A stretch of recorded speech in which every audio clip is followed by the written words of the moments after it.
एक दिन मेरे स्टूडेंट ने मेरे से पूछा कि सर आपको खाने में क्या पसंद है। तो मैंने उसको कहा कि आज मेरा वो खाने की इच्छा हो रही है जो बाहर से लाल होता है, अगर उसको मैं छीलूं तो वो सफ़ेद रंग का निकलता है और उसके बीचों बीच उसके सेंटर में उसके बीज होते हैं। तो मेरे स्टूडेंट ने पलट के कहा कि सर सीधा सीधा बोलिए ना, आपको सेब खाना है। जी हाँ, हमारी जो लैंग्वेज है, हमारी जो भाषा है, ये हमारे कम्युनिकेशन का तरीका है। हमारी भाषा हमारे कम्युनिकेशन को आसान करती है। उसी तरह अगर फिज़िक्स में हम कम्युनिकेशन करते हैं, दो साइंटिस्ट, दो फिजिस्ट आपस में कम्युनिकेट कर रहे हैं, तो उनकी भी एक भाषा होती है। एग्जाम्पल के तौर पे अगर मैं आपसे पूछूं कि मुंबई कितनी दूर है, अब सभी को पता है कि मुंबई कहाँ है, लेकिन अगर इसका जवाब देना हो कि मुंबई कितनी दूर है, उसके लिए आप मुझसे पूछेंगे कि सर आप कहाँ से पूछ रहे हैं कि मुंबई कितनी दूर है। क्या मैं मुंबई का डिस्टेंस दिल्ली से पूछ रहा हूँ? क्या मैं मुंबई का डिस्टेंस चंडीगढ़ से पूछ रहा हूँ? क्या मैं मुंबई का डिस्टेंस गोवा से पूछ रहा हूँ? या मैं मुंबई का डिस्टेंस बेंगलोर से पूछ रहा हूँ?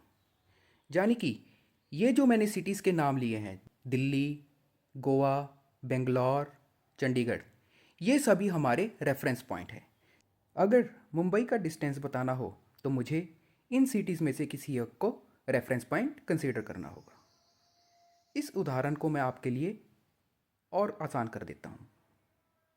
अगर किसी रूम या किसी क्यूब के फ्लोर पे कोई ऑब्जेक्ट पड़ा हो और मुझे उसकी पोजीशन बतानी हो, तो उसके लिए सबसे आसान तरीका रहेगा कि मैं उस रूम या उस क्यूब का जो फ्लोर है, उसके जो चार कॉर्नर्स हैं, उसको मैं नाम दे दूँ। Point A, point B, point C और पॉइंट डी। और इनमें से किसी भी एक कॉर्नर को रेफरेंस पॉइंट कंसीडर करके मैं इस ऑब्जेक्ट की पोजीशन को फाइंड आउट कर सकता हूँ, कुछ इस तरह।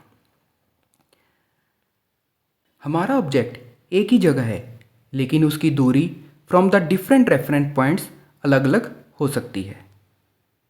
तो यहीं से हमारा कंसेप्ट निकल के आता है रेफरेंस सिस्टम्स का। काइनेमैटिक्स में हम किसी भी ऑब्जेक्ट के मोशन को स्टडी करते हैं। मोशन का मतलब उस ऑब्जेक्ट की पोजीशन का चेंज होना टाइम के साथ। और अलग अलग टाइम पे ऑब्जेक्ट की पोजीशन को मेजर करने के लिए हमें चाहिए रेफरेंस सिस्टम। काइनेमैटिक्स में जो हमारा रेफरेंस सिस्टम होता है उसे हम बोलते हैं कोऑर्डिनेट सिस्टम्स। काइनेमैटिक्स में जनरली हम तीन तरह के कोऑर्डिनेट सिस्टम पढ़ते हैं। उसमें से एक होता है कार्टेशियन कोऑर्डिनेट सिस्टम, दूसरा होता है स्फेरिकल पोलर कोऑर्डिनेट सिस्टम और तीसरा होता है सिलेंड्रिकल कोऑर्डिनेट सिस्टम्स। इन तीनों में से सबसे सरल और आसान जो कोऑर्डिनेट सिस्टम है वो है Cartesian coordinate systems. Cartesian coordinate system, कोई भी तीन परपेंडिकुलर लाइंस मिलके एक कार्टेशियन कोऑर्डिनेट सिस्टम बनाती हैं।